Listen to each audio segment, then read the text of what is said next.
you have more details on you have more details on page 11. Now let's get back to the Friday leadership too.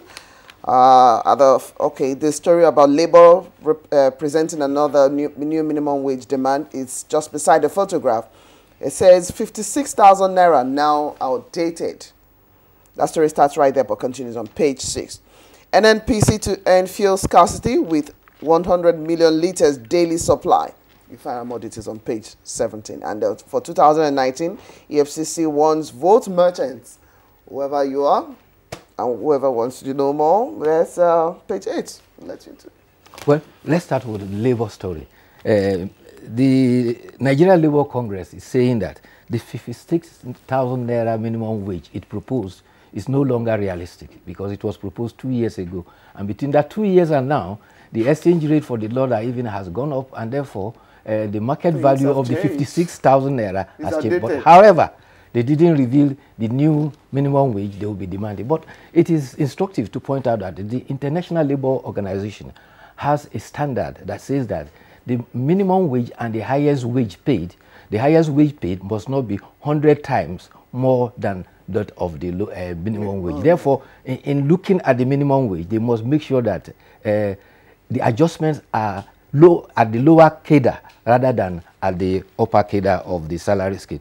There's the other area also related to payments and money is about tax. And the Minister of Finance says that 56 million Nigerians who should be paying tax are not paying.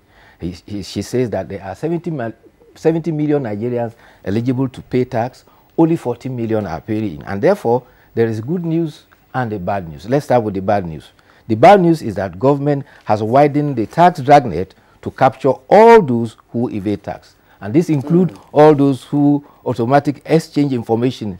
They have an automatic exchange information. And so wherever you hide your money abroad, you will be tracked. I actually missed that from the, yes. Just below the name caption for leadership. Say, Adeosun vows to expose tax debtors with bank accounts and shares.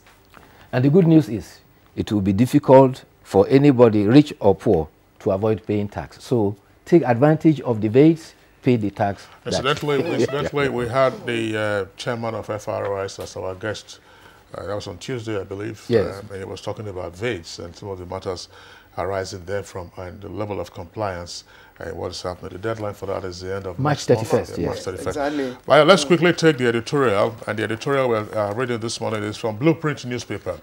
And the editorial is at page 11 of Blueprint. And it's on the title, it says, Proposed ban on open drug market is welcome. The editorial begins by saying that the federal government's decision to ban the sale of drugs in the open markets by January next year is a step in the right direction. In its place, government will embark on the implementation of what is known as the coordinated wholesale centers.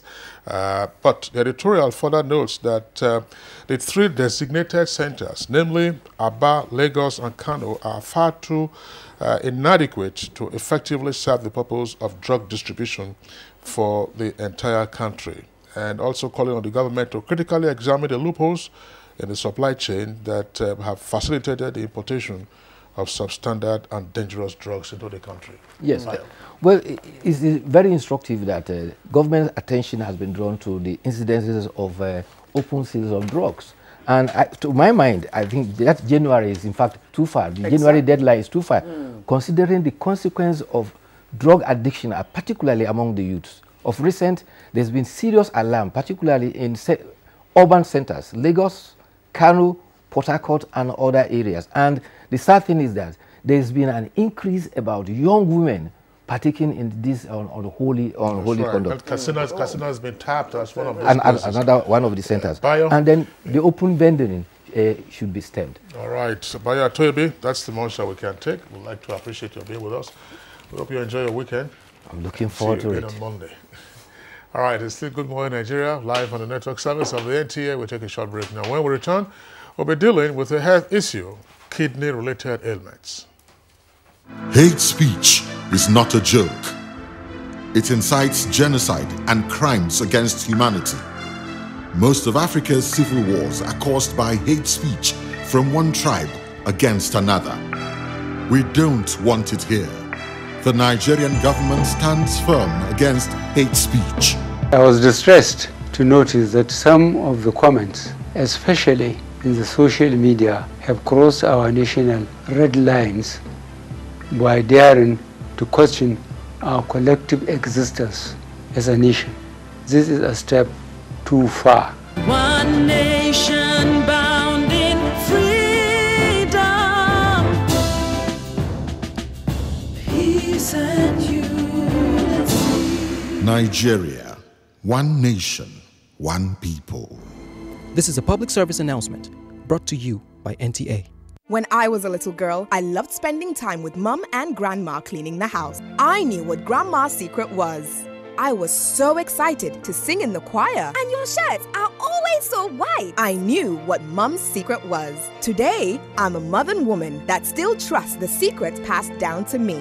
It's Jik, of course, the trusted bleach which can be used all around your house for amazing results. Shh, it's our little secret. It's no secret. Jik removes 101 stains. Just Jik it. The time has come for Nigeria to take her rightful place in world sports with the first national Grassroots Sports Festival to discover and prepare sport talent and develop future world champions for Nigeria. The festival date is 3rd to 10th March 2018. Venue is the National Stadium, Abuja, packages A and B. This is the opportunity for you to promote your brand through the festival. For broadcast sponsorship, which include live broadcasts, highlight shows, and TV fans show, contact the Chairman, Chief Coordinator, Angelo Peter I. Elosia, or Nick Onyishi. Organizers, Grassroots International Sports Academy and LOP Worldwide Television. Endorsed by the Federal Ministry of Youth and Sports Development. Broadcast partner, NTA.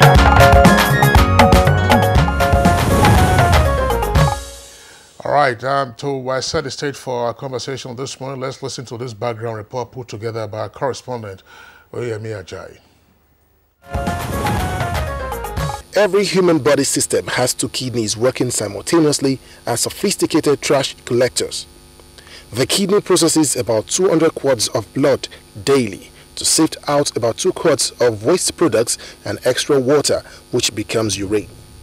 It also keeps a balance of water and minerals such as sodium, potassium and phosphorus in the blood. Likewise, it makes renin, which the body needs to manage the blood pressure. All these make the kidney a major organ in the human body that needs a lot of care and attention for a prolonged human life, and failure comes with devastating consequences. One major threat to this vital organ of the human body is the disease, which prevents it from working effectively, with more ripple effects of damaging other body parts, and if not well taken care of, it might eventually lead to death. Kidney disease prevents the body's ability to clean the blood, to filter water out of the blood, and in the control of blood pressure. These sometimes results to the buildup of waste products and fluid in the body, causing the swelling of the ankle, weakness, poor sleep, even vomiting, as well as shortness in breath, and may be leading to the sudden stop of the kidney, which is known as the acute renal failure or acute kidney problem. Alarming as these may sound, there are increasing cases of kidney disease in Nigeria, with a March 2017 research saying about 34 million Nigerians are reported to be living with kidney disease. The Lagos hospital reports that about 10 new cases are diagnosed monthly. The process of kidney disease can be slowed or prevented if not early detected, but if kidney function is reduced to less than 10% of normal, then renal dialysis or a kidney transplant becomes necessary. Despite the seriousness of this disease, there is little public enlightenment on its causes, prevention and treatment. Consequently, thousands of Nigerians continue to fall victims of kidney failure as a result of not practicing healthy eating and lifestyle, as well as not engaging in more physical activities. The threatening aspect of kidney failure is the fact that treatment is very expensive, and there are few health facilities that have dialysis machines or the expertise to transplant kidney. Only about 2,000 out of about 17,000 people diagnosed every year afford and can access dialysis. Consequently, many of the patients die. What can be done to prevent the increasing cases of kidney disease in Nigeria? How can it be prevented or reduced? Who should do what and at what time? These are some of the questions guests on Good Morning Nigeria will provide answers to shortly. Thank you very much, Oyeyemi Ajayi. The guests are seated already, and we'll introduce them straight away to answer some of your questions you've raised alongside us. Okay, joining us in the studio here in Abuja, we'd like to welcome a consultant physician and nephrologist, Dr. Olalekan Olatishe. Welcome to the program. Thank you. And in our Lagos studio, it's our pleasure to introduce and welcome Dr. Ebun Ladipo Bangboye. Dr. Ebun Bangboye is the immediate past president of the Nigerian Association of Nephrologists. He's also a consultant physician and nephrologist. Dr. Bangboye, it's our pleasure to have you on the program. Good morning, Nigeria. Thanks for having me. All right, just our guest, Kingsley. All right, we're having a Skype connection from Damaturu. That's the capital of Yobe State. We understand that the Skype connection is not ready. If it's available, we'll join him. He's the Commissioner for Health in Yobe. That's Dr. Bello Kawuwa. That's the contact we'll be joining in Damaturu once that connection is established. But let's begin this conversation by going to Lagos, where we just introduced Dr. Bangboye, who was the immediate past president of the Association of Nephrologists. You listen to the background report by our correspondent with regard to general issues pertaining to the function of the kidneys in the body and what we are seeing. But give us a sense of what is happening to our kidneys in Nigeria today. Well, like your report rightly said, it's become an epidemic in terms of the numbers of individuals who are developing kidney problems. And it's not a surprise, mainly because the things that we know lead on to kidney failure are particularly common in our environment. Of course, you know there are two types of kidney failure. There's the acute and the chronic. But the chronic one is the one that is of particular concern because the numbers that we have to deal with are, quite alarming. Worldwide, I think it's believed that 1 out of every 10 individuals has some level of kidney failure or the other. But studies that have been done in Nigeria actually suggest that the percentages are even more. And it's believed that up to about 15–16% of Nigerians have some stage of kidney failure or the other. And that would mean that out of every 7 persons, 1 person has kidney failure. And like I said, it's not surprising because worldwide we do know that the black kidney, the person of African origin, is 4 times more likely than any other racial group in the world to develop kidney failure when exposed to different conditions that we know can lead on to kidney failure. And those conditions that are themselves common in our environment will be things like hypertension. Hypertension we know is common. We know affects over 30% of adult Nigerians. We know that we tend to get it at a much younger age than other racial groups. And when we do get hypertension, it tends to be a lot more severe than any other racial group. And even with the same level of severity, we're 4 times more likely to develop the complications that are associated with it. And that is hypertension. Other things would be things like diabetes, which is also common. And we know that that also is increasing alarmingly. And in urban areas like Lagos, it's estimated that almost 8.8% of individuals have diabetes, with only less than 50% of them being aware that they have it. And in terms of the third most common cause, that is almost certainly what we call chronic glomerulonephritis. Just to simplify that, that is an inflammation of the kidney, usually secondary to chronic infections. And chronic infections that you either don't recognize or don't treat appropriately. So you find things like hepatitis B, for instance, which is believed to affect almost 10% of Nigerians. Hepatitis C, which would affect almost 6 to 7%. and even the retrovirus itself, which is estimated to be about 4%. So we find that the things that have been associated with kidney failure are common in our environment. We don't recognize them early enough. We don't treat them as well as we should. And this is on the background of the knowledge that the black kidney is particularly prone to the complications, the renal complications of most of these conditions that we have enumerated.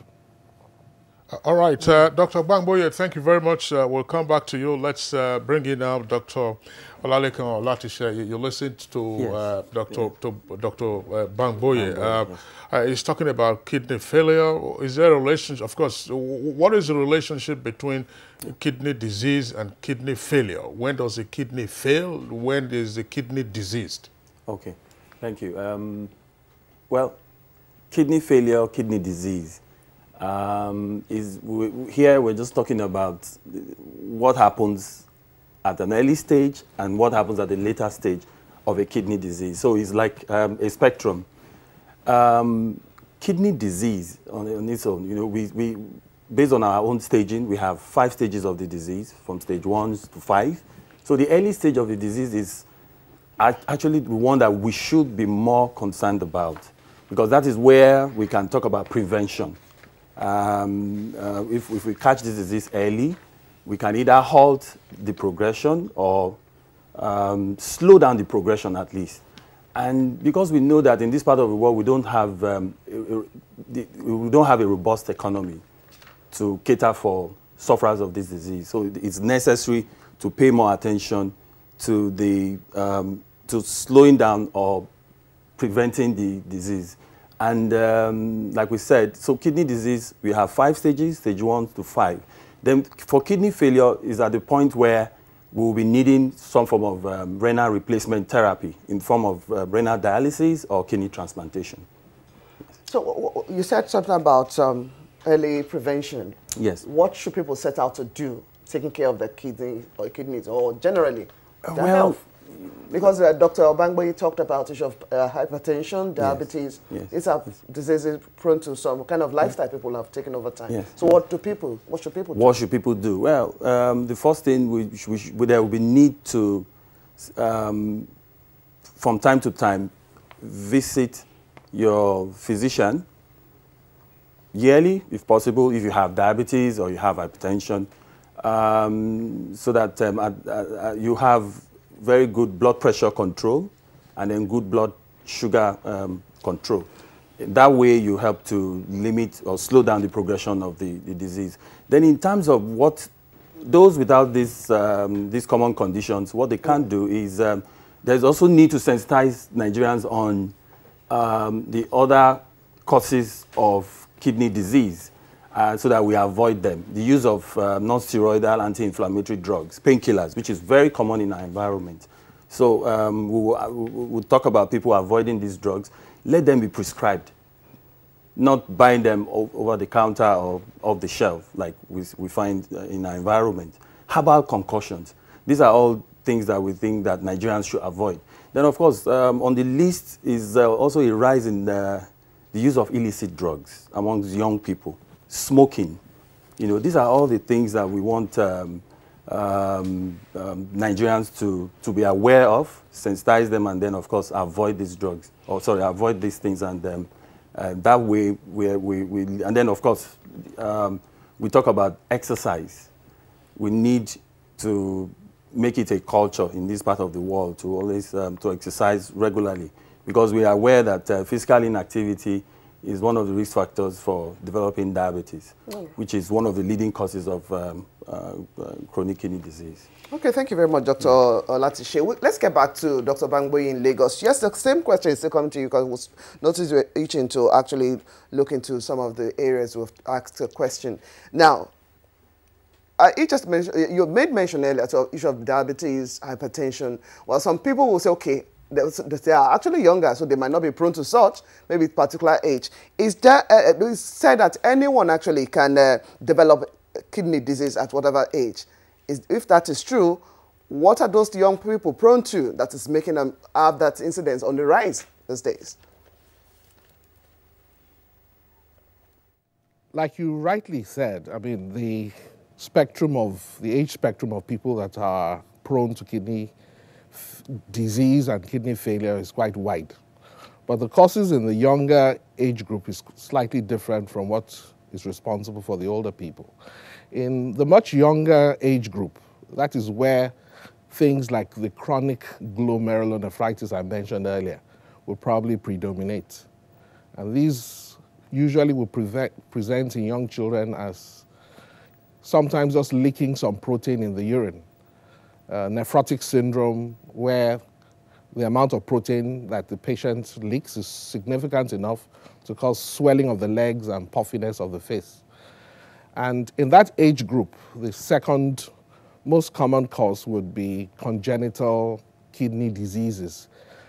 The child is born with an abnormality in the kidney that ultimately results in a failure of that kidney, either because there's a valve in the bladder that shouldn't be there, or there's a tightness in the connection of the kidney to the ureter, or alternatively, when the kidney develops various cysts because it hasn't developed properly or is not placed in the proper place inside the abdomen. So these are the things that commonly can lead on to kidney failure in the much younger age group. But after having said that, even the more common causes like hypertension and diabetes, what we're finding is that these are starting to occur in children at a much younger age, partly because of the epidemic of obesity that we're starting to see occurring in our rather young children. So you have children as young as 16, 17, 18 who are being diagnosed with hypertension. You have children as young as that who are being diagnosed with even the adult type of diabetes. So we shouldn't assume that because the child is young, he can't have hypertension. And the reason why I raise that is that it's not uncommon that a child goes into hospital and the blood pressure is not checked or the blood sugar is not checked because we feel that that individual is too young to have hypertension or diabetes. But research has shown that the age of onset of some of these illnesses seems to be reducing. And no individual should go into hospital, be it a child or an adult, and get away without at least the blood pressure being checked and the urine also being checked to make sure that there's no protein, there's no sugar, and there are no abnormal red cells when there shouldn't be. These are all things that can detect early. And just like Dr. Latishe had said, I think the emphasis should be on early detection and also prevention. Prevention in that we recognize the things that we know can lead on to it, detect them early, and manage them appropriately. When you do that, the likelihood that the kidneys will become diseased and fail ultimately is much less. And that also requires that we also detect early. And that is why the association, the Nigerian Association of Nephrology, joins with the rest of the world on the first Thursday of every year, the first Thursday of March every year, to hold what we call the World Kidney Day. And all over the country, we use that as an opportunity to screen individuals. We check your blood pressure, we check your blood sugar.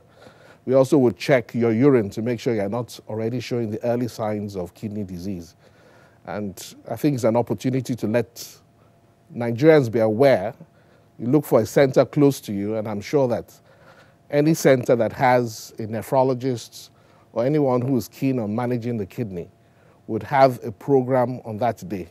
I believe this year is going to be on the 8th of March, and it will be held all over the country in Nigeria.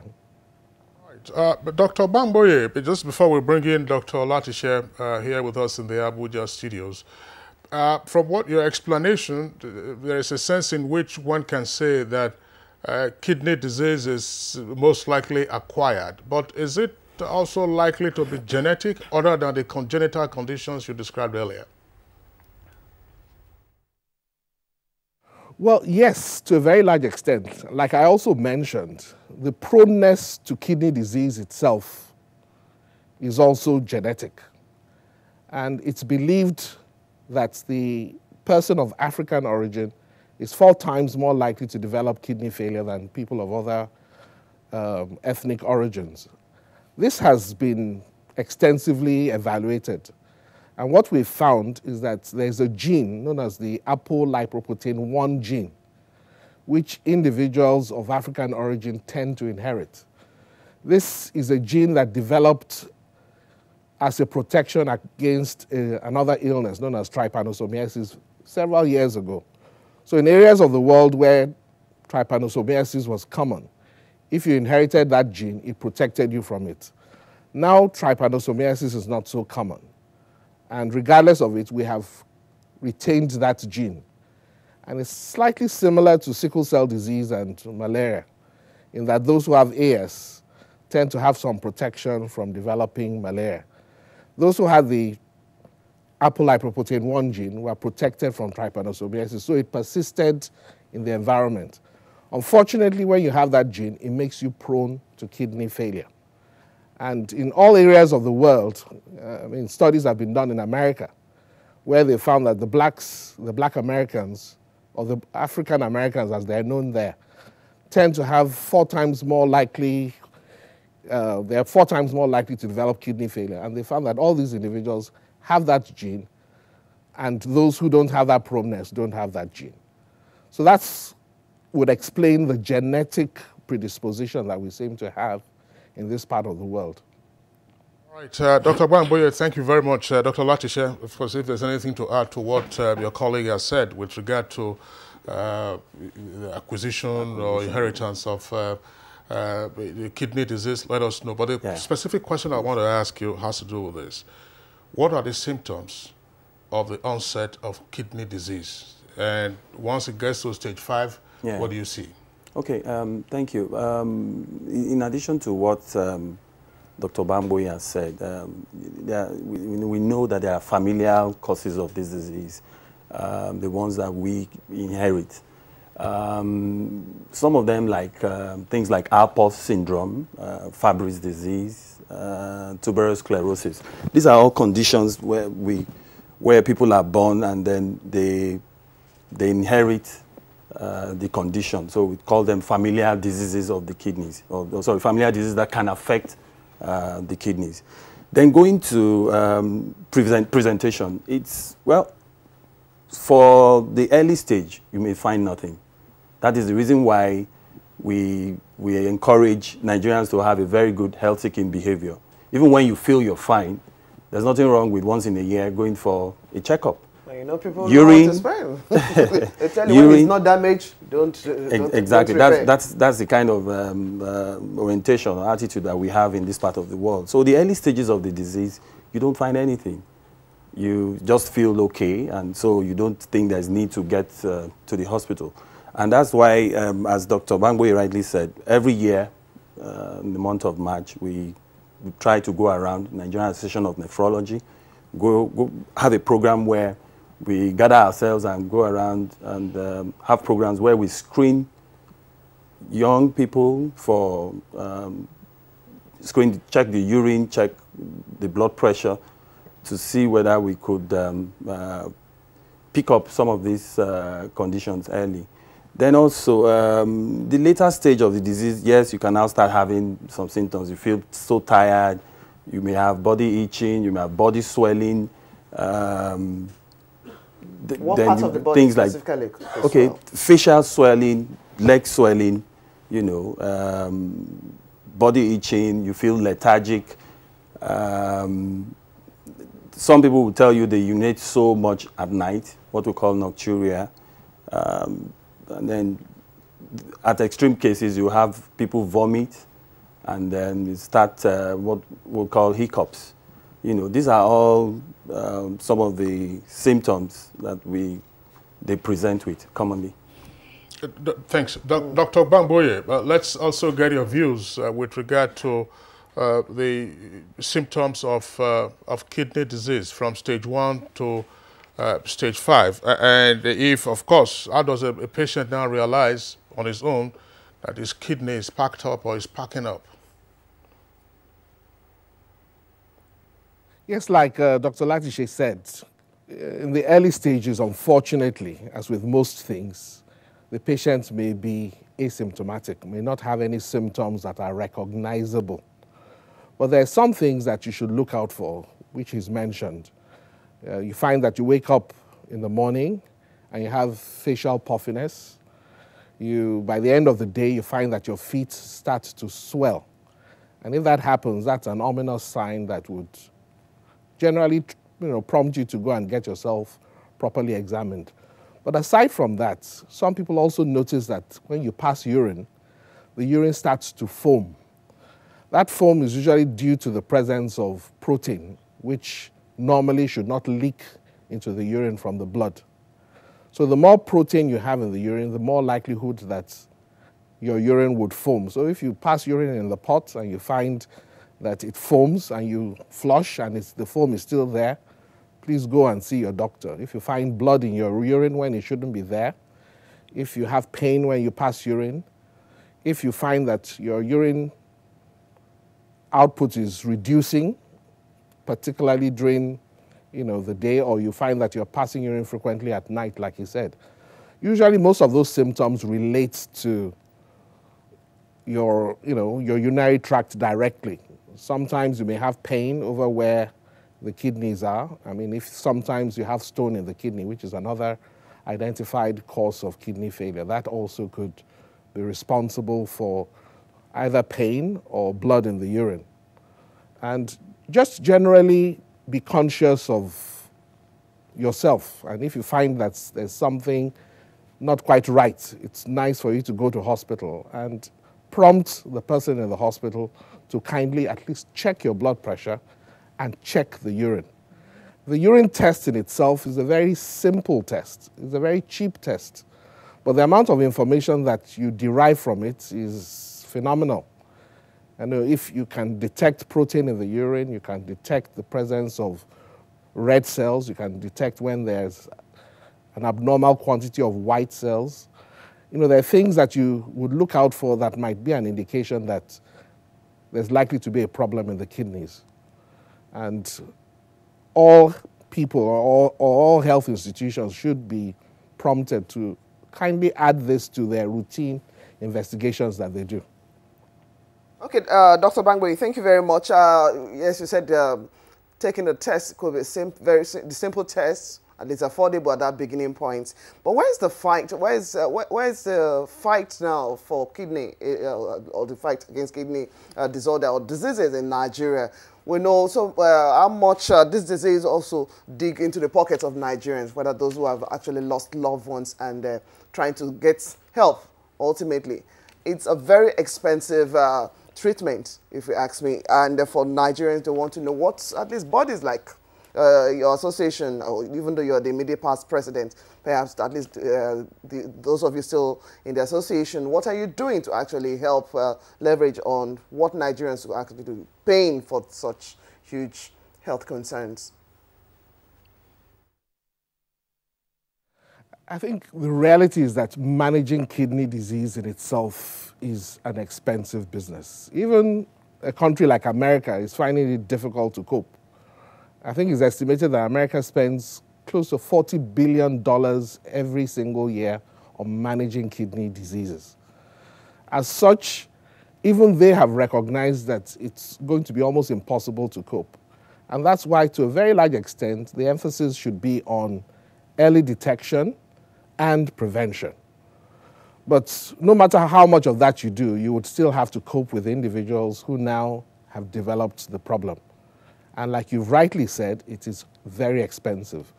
Whatever form of treatment you try to institute, be it dialysis, be it transplant, you find that it's such an expensive enterprise that almost no Nigerian on his own can cope without having to appeal for funds.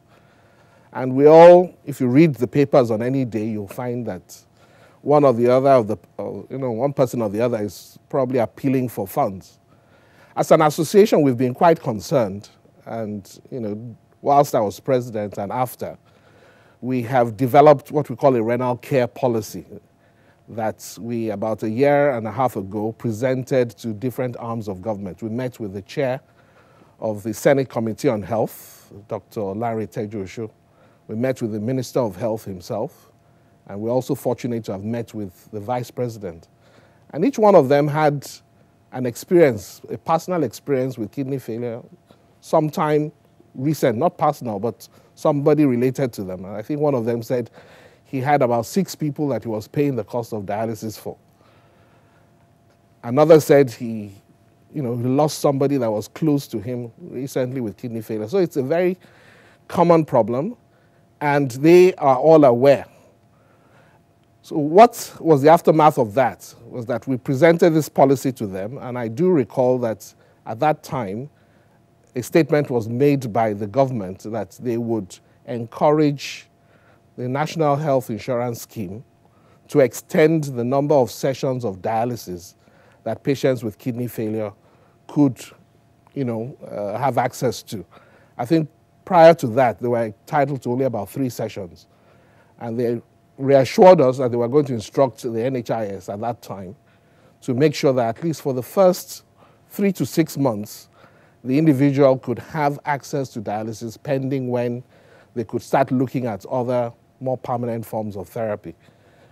Dialysis is a very expensive enterprise, and one can understand the concerns that government might have. Each session of dialysis costs an average of about between 25 and 30,000 naira. And ideally, you should have 3 sessions per week. So in essence, you're spending not less than about 100,000 naira every week just to keep alive. That's in a month, you're spending 400,000 just on dialysis. It doesn't include the cost of medications that you require. There's an injection known as erythropoietin that on its own costs about 10,000 naira per dose. And you need to take that every week. So a person with kidney failure on hemodialysis would not spend less than 500,000 naira every single month.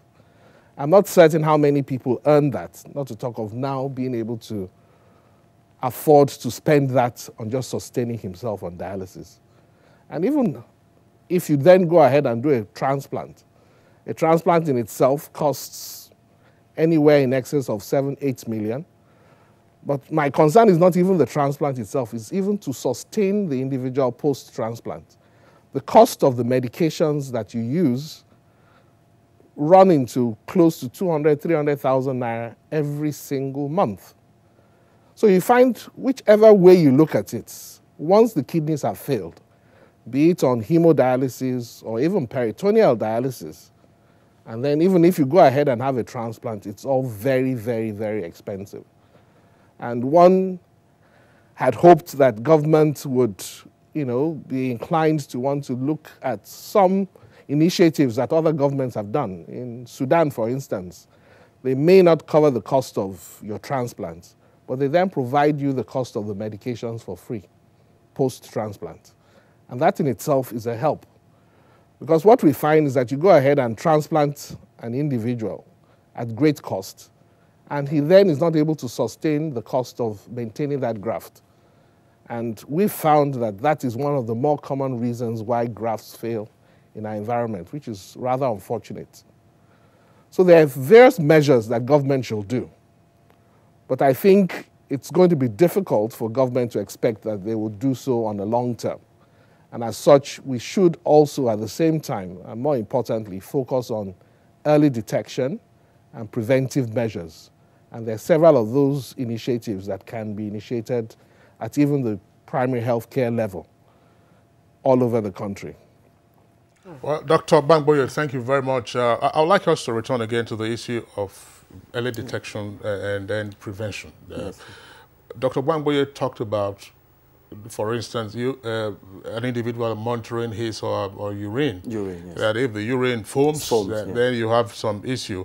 But now, of course, with largely improved sanitary wares and so on and so forth, you're unlikely, to see that, in a WC.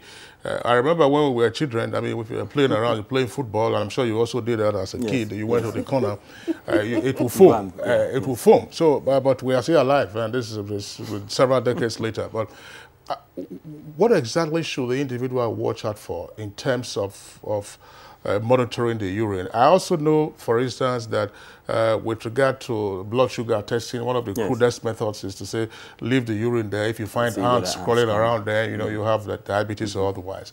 Tell us some more about that, and then we ask other questions. Well, we just have to monitor. We have to. Because like Dr. Bamboy rightly said, the cost of treating this disease is enormous. We can't afford it. As a country, even the countries with very robust economy, they are struggling with the bills. So we should focus more on prevention and then, of course, early detection. Early detection, yes, the crude way of finding out in the days is we by the side, and then a few minutes later you check whether you find ants coming around. If we urinate in the PVC, you will notice whether your urine is foaming or not. And you then said PVC, that's permanent voter. WC, well, yeah. So you would observe that yes, urine would foam. And then that should tell you that there's a problem. Then you go visit the doctor.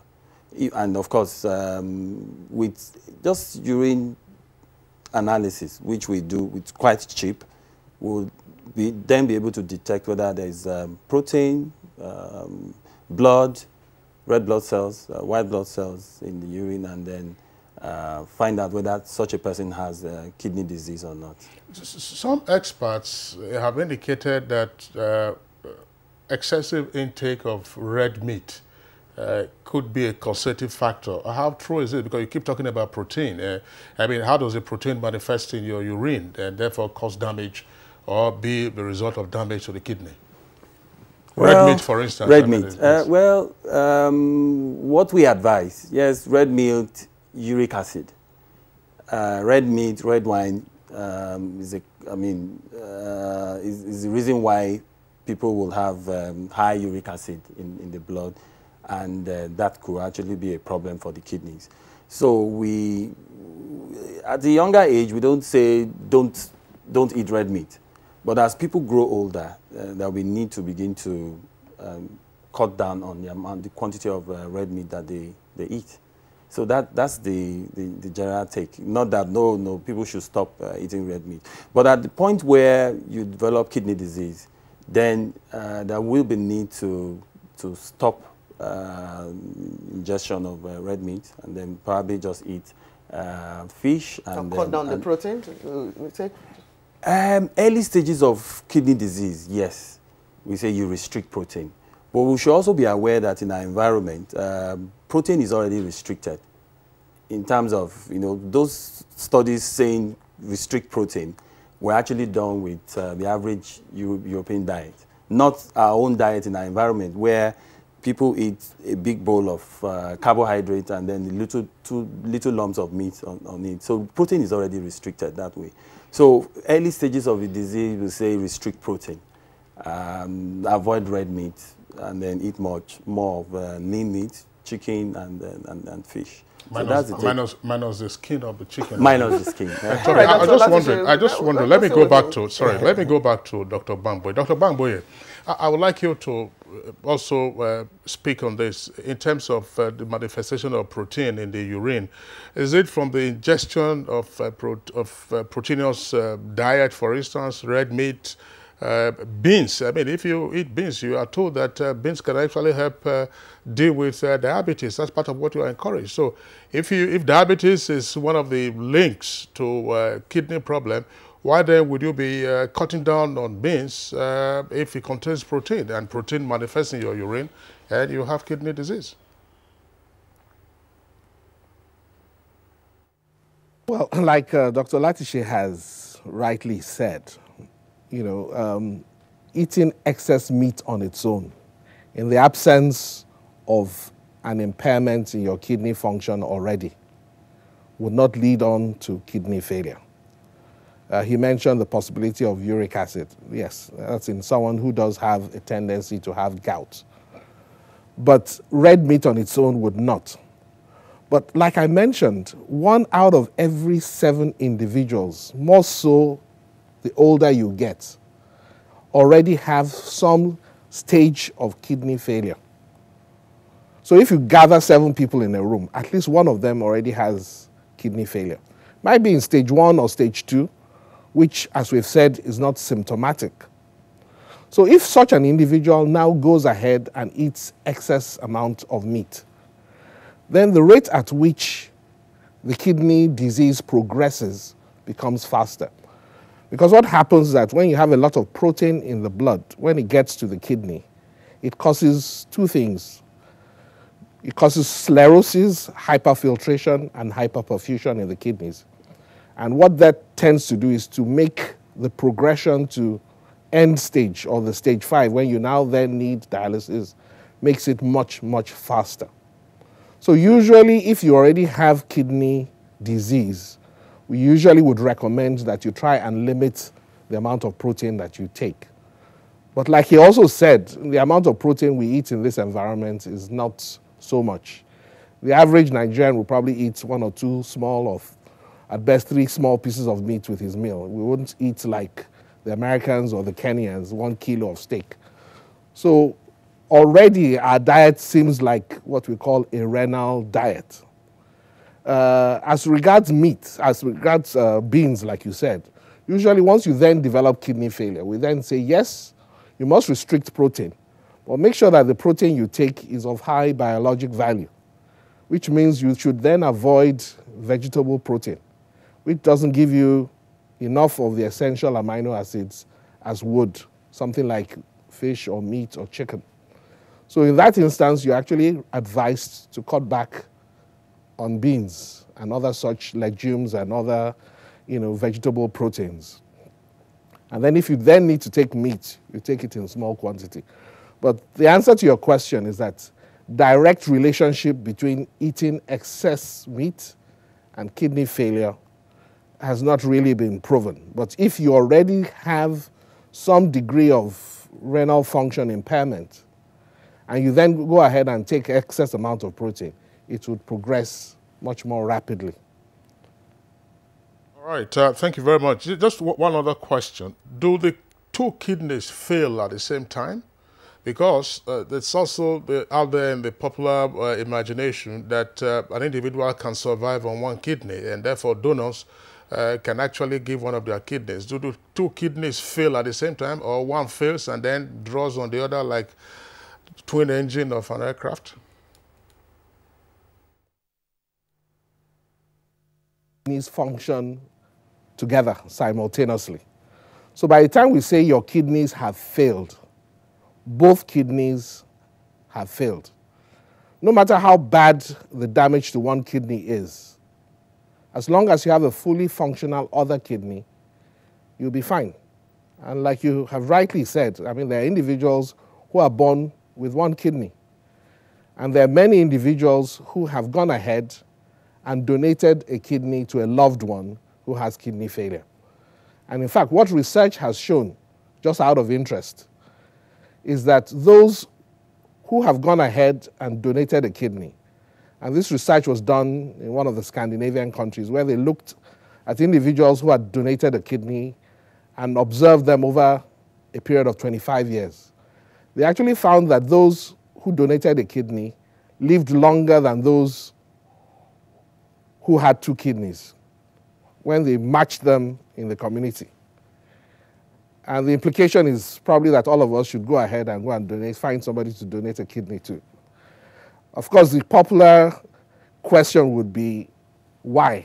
Some people would say probably because the person is a lot more careful, or that he's gone to hospital, so he's been evaluated and any problem he has is detected. Some people even say maybe God recompenses the person, but all those are not the reason why a person who donates a kidney lives longer than someone who doesn't. By the time we accept you as a donor, you're already a healthier person than the average person in the community. So it won't take you if you have hypertension, it won't take you if you have diabetes, it won't take you if you have any chronic infections. So such an individual would live longer than the average person in the community. And by your giving a kidney and having just 1 kidney, your lifespan is not in any way shortened. So it is quite safe if you have a loved one that has kidney failure and requires a donor. It's quite safe for you to go and do so, bearing in mind that we will not accept you as a donor if we feel it's going to be a problem for you in the future. All right, thank you very much. Well, we're on the home stretch now. For individuals who are already sufferers of kidney disorder or diseases, we know where they have, some of them have, excuse me, have to actually come out there in the open, beg or at least ask for support here and there. Are there experts, at least those of you in the field, enough experts to actually attend to this, at least to cut costs for those who will be seeking medication or medical treatment abroad or outside, and how widespread? Well, thank you. I personally think that we are stretched. That's the reality on ground. I really get 6 hours of sleep every day because I have to attend to so many patients with this disease. So I think we are stretched. Of course, the situation is not different from other parts of the world where there's a rise in the prevalence or incidence of this disease. And so we must have that at the back of our minds. But by and large, we have enough hands to take care of our own here. Yes. It's reality, and we must accept it. That this is we're getting to epidemic proportions of this disease condition. And so we must also, as experts in the field, continue to encourage media houses to raise the awareness on this disease so that we can prevent, can do more of prevention, since we don't have the resources to take care of our own. Also adding to what we were talking about in terms of whether the two kidneys fail, adding to what I talked about at the same time, yes. Let's have at the back of our minds that most of the conditions that will cause kidney failure are systemic diseases. So they affect both kidneys at the same time. And so it's not an issue of whether one is functional and then the other one fails. Everyone can live on one functional kidney, yes. That's why those who donate kidneys are not at risk of kidney failure, even though there are very recent studies now telling us that, look, you still have to be careful, with donors. All right, Dr. Latisha, thank you very much. Let's return to Dr. Bangboye. Dr. Bangboye, we're closing down on this subject matter now. In terms of prevention, tell us something about the role of water intake. And in your explanation, I would like you to also address the issue, because if you take the requisite amount of water at night, you'll also have to pass urine, sometimes waking up at awkward hours a number of times. And it's been indicated also that, look, perhaps frequent micturition at night, which is passing urine at night, could be indicative of some medical condition. How do you reconcile all of this? Well, I don't think it's harmful in any way for you to take plenty of water. It has health ramifications beyond just the kidney. Your bowel habits are better. You're better hydrated.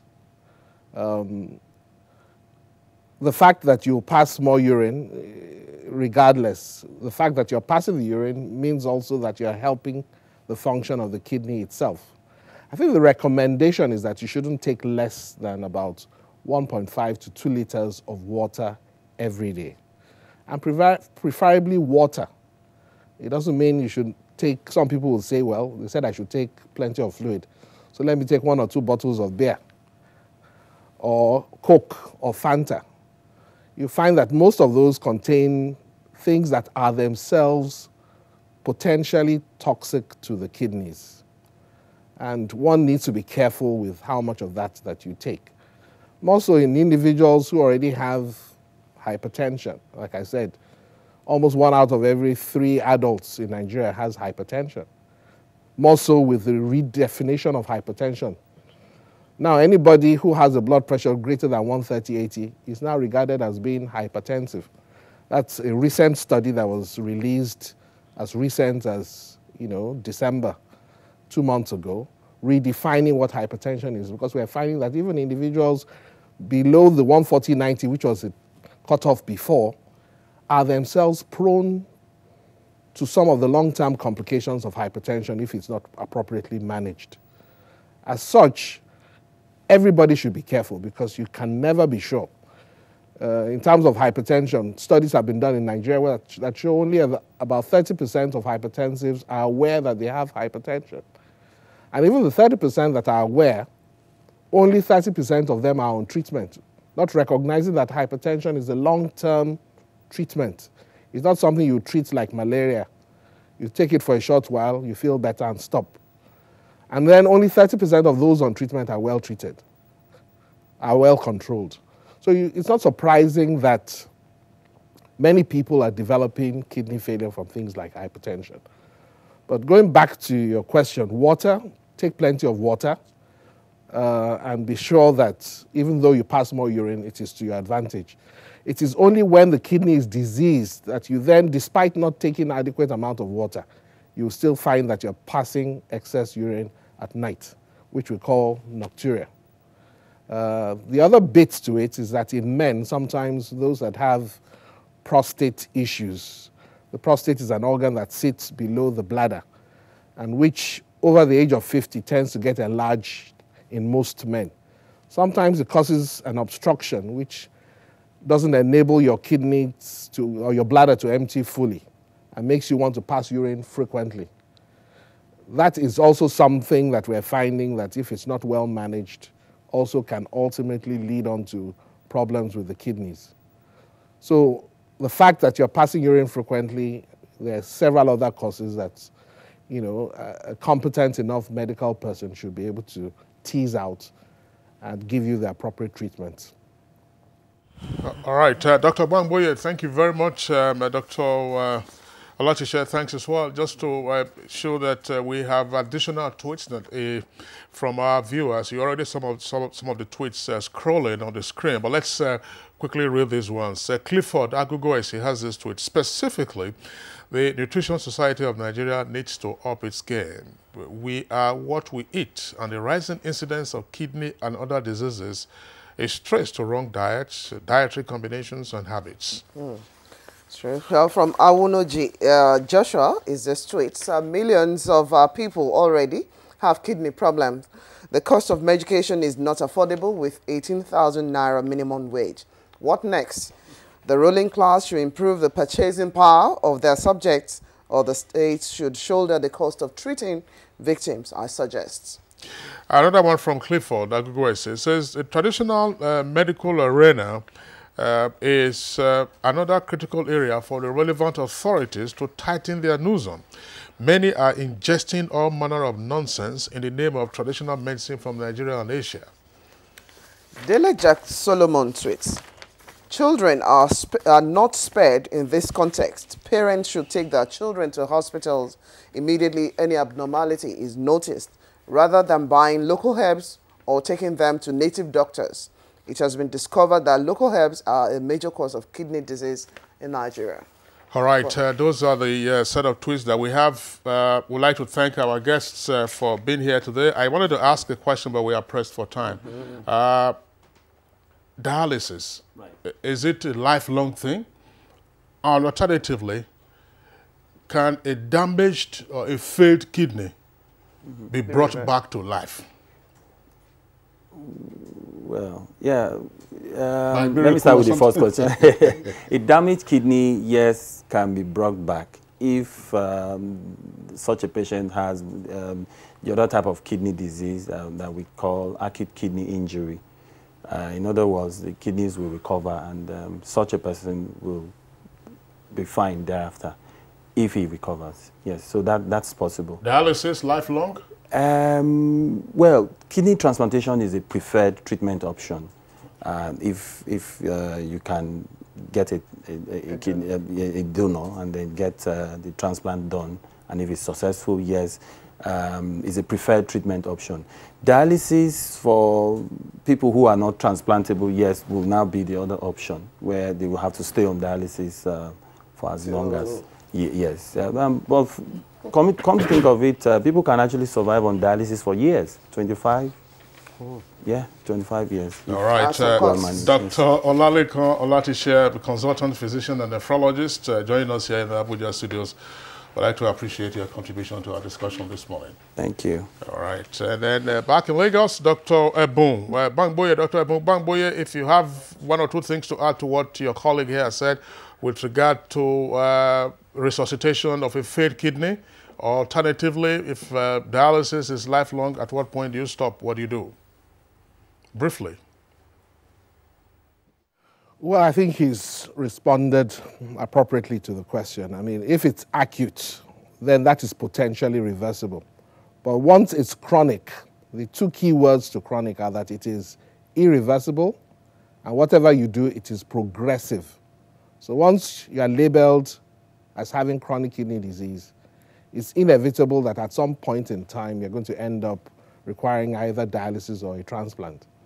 And yes, like he said, I mean, I have a patient who's been on dialysis for 16 years. And you wouldn't know that he has kidney failure. He's refused to have a transplant for reasons best known to him, because of his religion. So there are people that can survive, but if you count the cost of actually doing dialysis appropriately, and you're spending $500,000 naira every single month, you're spending well over 6 million naira every year, you'll find that only those who have institutional support or are extremely wealthy can go ahead and sustain that indefinitely. But a transplant clearly has a much better outcome in terms of, long-term outcomes. The risk of mortality, the quality of life, and even the cost of a transplant far outstrip going ahead and continuing on dialysis. But some individuals who, for various reasons, decide that they would rather not have a transplant, and such individuals can continue on dialysis indefinitely. Dr. Ebun Bangboye, BBD past president of the Nigerian Association of Nephrologists, you're joining us from our Lagos Network studios. We'd like to appreciate your being with us on the program this morning. Thank you for having me. All right, let's say good morning, Nigeria. We're taking a short break now. When we return, we'll be dealing with another subject matter. This time is called Boost. Find out what it is. If you hear a bomb explosion or gunshots of an active shooter, that might be a terror attack.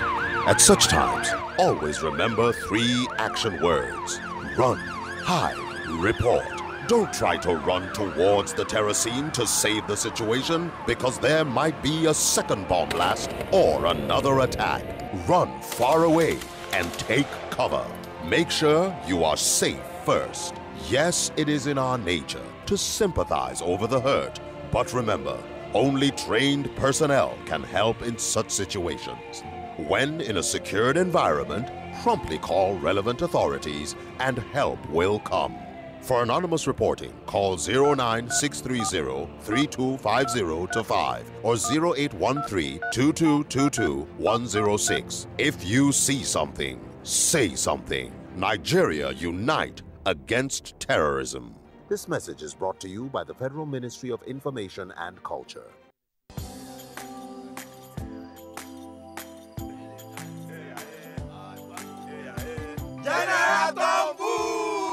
Hold it! Me! I don't come out my hand from oil bunkering. General, what you gonna yarn?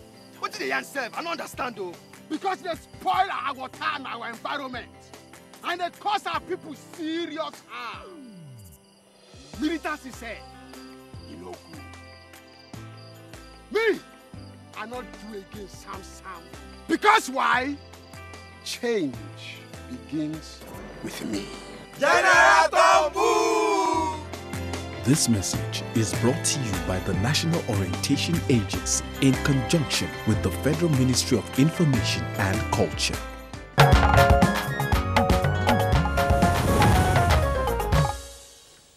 If you just joined us, the program is Good Morning Nigeria, and we're right now starting our second topic. Now, from a terror to a hero, that is the story of a young boy who has a skill that became a community nightmare. But thanks to the eagle eye of sports talent hunters who have turned his stones and other objects throwing out of it, we troubled his community into a fortune-making activity. Now, join us to look at some of those areas that you think you could do or could not do with some of the things, but we'll look at them. It's a basic all-life opportunity sports training, BOOST. That was what Kingsley was trying to ask you earlier, if you want to know what BOOST means. Now, this is a community-driven sports talent hunt and development project. How successful? We'll find out. African Commonwealth and Olympic athlete, queen of the tracks, they call her during her days, Chief Mary Onyale is the executive director of this, or technical of Nigerian Sport Development Program. Welcome to the program, Chief Mary Onyale. Thank you. And also with us in the studio to look at this aspect is Olajide Fashikun, is the Director General Nigerian Sport Development Fund Incorporated. Welcome to the program. Thank you very much. Okay. All right, let's begin with the queen of the tracks, Mary Onyale. Tell us about BOOST. When did it start and what is it doing? Okay, BOOST basically was formed among 11 ex-internationals from of Nigeria from different sports 11 years ago. And what we intend to do was to cushion the burden of the federal government on sports development. Because after our retirement in our various spheres, we've seen that there's a decline, a huge decline and a huge gap in athletes replacing our likes. So we decided to come back home, formed a system that can help them get there faster, get back on the podium faster. We tasked ourselves. We know that sports is capital intensive because we've been there. We tasked ourselves to go to sponsor ourselves to different sports fundraising seminars. We got certified, came back. Out of 11 of us, the 2 of us here are just the ones based in Nigeria. The rest of us are scattered all over the world. We lost Sunday Bada, our 400 meters runner. Amadu Shaibu was also a part of us. We also lost him. But we've decided that however how many of us are left, we need to forge forward. So BOOST is basically going to the grassroots to fish out those hidden talents that we may have ignored or overlooked over the years, because at the national level, they may not be able to see those talents, but we could, because that was how we were raised, how we were discovered. So which of the sports are we looking at? I mean, you mentioned, for instance, Amadu Shuaibu, that's soccer. And Sunday Bada, quarter miler, gold medalist, I believe. Yes. The Australian 4x4. Olympics, yes. That's right. So which other sports, apart from track and field and soccer? We have athletics, baseball, softball, you'll be surprised, handball, table tennis, wrestling, and taekwondo. Okay, now what is the mechanism for this? Tell us some more, Olajide Fashikun. Is it that how does a talent hunt work? By organizing fiestas or monitoring fiestas? How? And how many have you been able to fish out? We actually started with tossing a coin amongst I'm the only one as the chief executive who does not have a right to be in the top 10 icons of the project. But the remaining 10 of them, we actually tossed the coin, and the coin favored Chief Ruth Ogbeifo, the silver medalist at the Sydney Olympics, a weightlifter, and she chose Offa in Kwara State. And that was our first pilot of the community project. And what we did was to also did an advocacy to the chairman of the BOOST project itself, Are Afeba Balola, who gave us the first 10 million naira. So what we did with 10 million naira was to use that 10 million to buy equipment, employ coaches. Then we now took it to Offa, where the coaches now live. And our intention was to start with 400 children. But we ended up with 1,098 children, and we had to do everything to manage the children. And incidentally, one of them has been able to show that he was supposed to be a thorn, a pain in the community's veins, but he ended up being a hero. And 10 of them got medals at the last National Youth Games in Ilorin, despite that they were the youngest in that tournament. But again, we had to do a second community, which incidentally belongs to Chief Onyali. She picked a community in Abuja as her own community, because each of the 10 icons have a right to a community. But at the national level, we have a National Athletics Development Center, and Ondo is the first one, and it's supposed to take off this February, where 6 communities in the state are supposed to also enjoy the same privileges, but we raise the funds. We buy the equipment, we employ the coaches, and deploy to the communities. The sports federations are supposed to guard the curriculum, which the children are trained. Then after the first 9 months, then we put them into a league within their own state first. Then they play within the region, then they play within the national.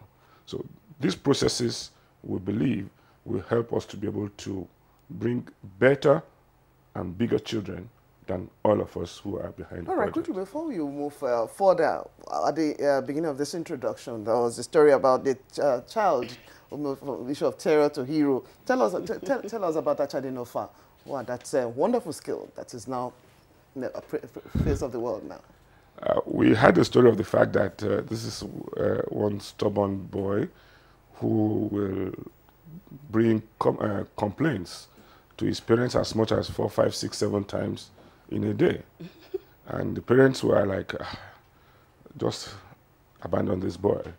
And when we started this process, incidentally, he was one of the first boys who registered on the program. Of course, coaches were able to spot quickly in him, this one can be a pitcher.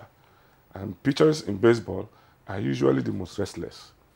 The game is always built around the pitcher, because he must be able to throw his balls in a manner that the batter would not be able to bat the ball. And he needs to get 3 past the batter for his team to be able to win on the inning.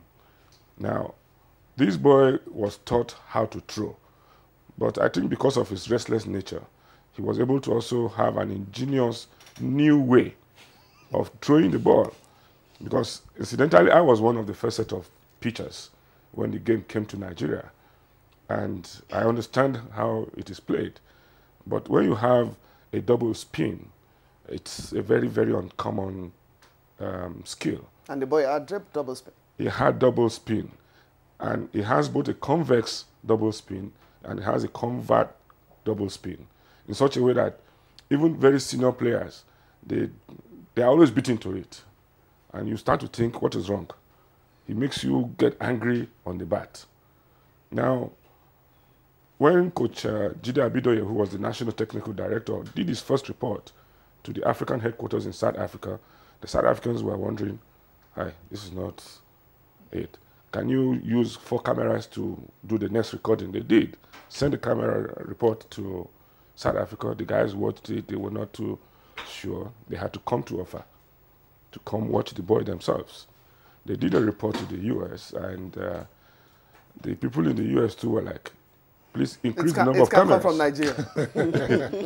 And he did. And at the end of the day, the boy had to be like, look, we have to move him to the U.S. because if we don't monitor him well, we are going to lose a talent that can shake the world. And that's how he got a 100% scholarship to move to the U.S.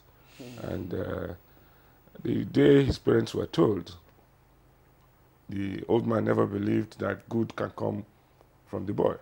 So his trouble now is gain for properly harnessed. Some gain. Let's get back to Mary and Yali. Is there any other experience that you would like to share with us? I mean, because stories like this truly are heartwarming. But tell us some more about the sponsorship. I mean, he was talking about Chief Afeb Balola, who are the other sponsors that have come up? Because typically, our philanthropists will wait until you have success stories before they start pouring in their money and then grabbing all the headlines. Yes, like our boss said that Aria Afeb was the first person to jump on the bandwagon. Him being the national president of Boost, I guess it was a very good start, a kind gesture. We've been going around doing advocacy visits to, corporate organizations, senators, House of Rep members, individuals that understand sports and have the passion to grow sports in Nigeria. It's been coming, it's been trickling in, I would say. We would love for it to be a little bit faster and bigger because we need a huge sum of money to get it going. We're talking about with 10 million naira, which just crashed the base of what we needed for is nothing to go home, to write home about. What we really want right now is the Ondo State chapter to get going. And 30 million naira is needed for Ondo chapter to get going. What are you doing there? What do you intend to do at Ondo We are chapter? we have 4 platforms of raising funds. One is a lottery system. We've designed a lottery system to kickstart the Ondo project. We also have a GoFundMe platform online. We do the advocacy visit where we come and meet you, present our project, and you support us with whatever you have, either cash or kind. And then we also have the crowdfunding. I've done the crowdfunding, the loan. Getting 200 naira citizen participation. Yes, citizen participation, where we ask everyone in Nigeria. We're 180 million Nigerians. If 1% of us could give 200 naira to the project, I think we're home and dry. What is the project about? Details of the Ondo project. What is the platform about? The Ondo project is one of the 6 national centers where we plan to unveil between now and 2020. The Ondo is the athletic center. Okay. Yeah. We move around the 6 zones like that. If we go to the south, we plan to do wrestling and boxing because that's the sport that is noted in that region, and we have a lot of talents down there. I'm not saying that we can't get a sprinter down there, but at least that would be the lead sport in that center. So each region is going to focus on something different. So yes, but the other sports will also be remain within the system in that state. Okay. But the lead is Ondo, and athletics is our lead sport there. The Athletic Federation of Nigeria is on board. We've signed the MOU with the Ondo State government and the AFN, and everything is ready to go. We just need more. From other states, their governments, where where these locations, or where would they be? And also, just you say you've signed with the Athletics Federation of Nigeria. What about other federations? What is the response to actually pushing? Because most of the time we get to hear no funds to actually train or to do some other capital-intensive project they want to hold on to. We're actually trying to, first of all, do a pilot and make sure it works well. Because, for instance, Port Harcourt alone has 3 Olympic-sized swimming pools. You don't have that again anywhere else in Nigeria. So Rivers State, for instance, is our next port of call for a national swimming development center. But 5 other sports will also benefit from whatever happens under that funding scheme. Okay. Now, the state government is ready, but what we have told them is give us time to take off with Ondo. Let's see whatever errors we would have committed and correct them. So while we come to Port Harcourt, we'll be able to improve on it. Now, within that region, the states within the region will also benefit from the funding scheme that comes into that region. So it's such that we want to make the development contiguous within the regions. And while you are rolling out in other centers, the earlier centers will keep running. Yes, because we make the communities to own, and we train enough people within the communities to be able to drive the processes. All right. Now, how do you manage what should be ordinarily the very testy relationship between an idea like this and the various federations where there are squabbles over positions? Sometimes you see them breaking their heads, and then going to court. And so how do you manage that? You are smiling because you know this. we've really come a long way. And the truth of it, again, is whatever is good will normally transcend all these personal issues that normally turn the federations upside down. I want to think again, too, that the processes of our recruitment of people into the federations is actually what is wrong.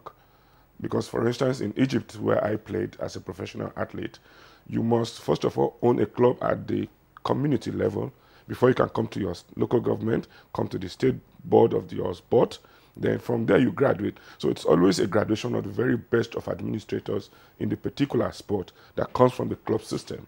But unlike Nigeria, you can just wake up today and just feel like, I want to be the president of weightlifting, and you don't even know anything about weightlifting. But so long as you can buy the delegates, you get elected there, then you get there and go and start all the troubles. Do you see that's happening to Boost?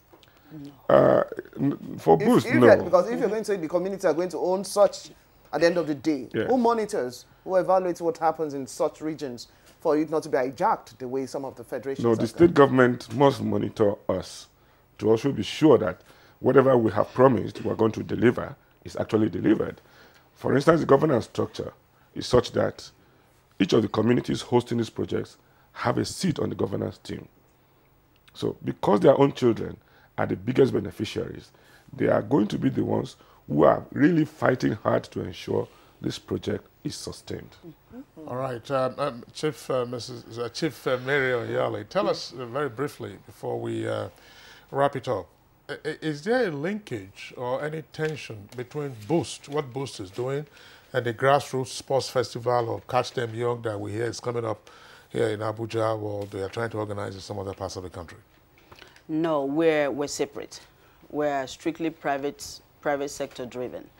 Actually, the more the merrier. What we're doing can also be put together by some other groups, because we're just too many in the country to not to be micromanaged. The festival is doing this, the Catch Them Young, whatever groups they are, they're all doing their own thing. We just strictly want to run our own system the way we understood.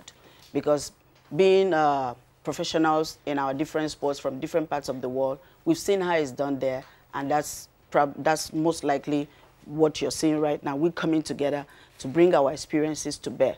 So the different groups that you mentioned are more than welcome, because at the end of the day, the athletes that is going to be discovered from these groups are all going to come back to represent the country on a national level. So it's a win-win situation.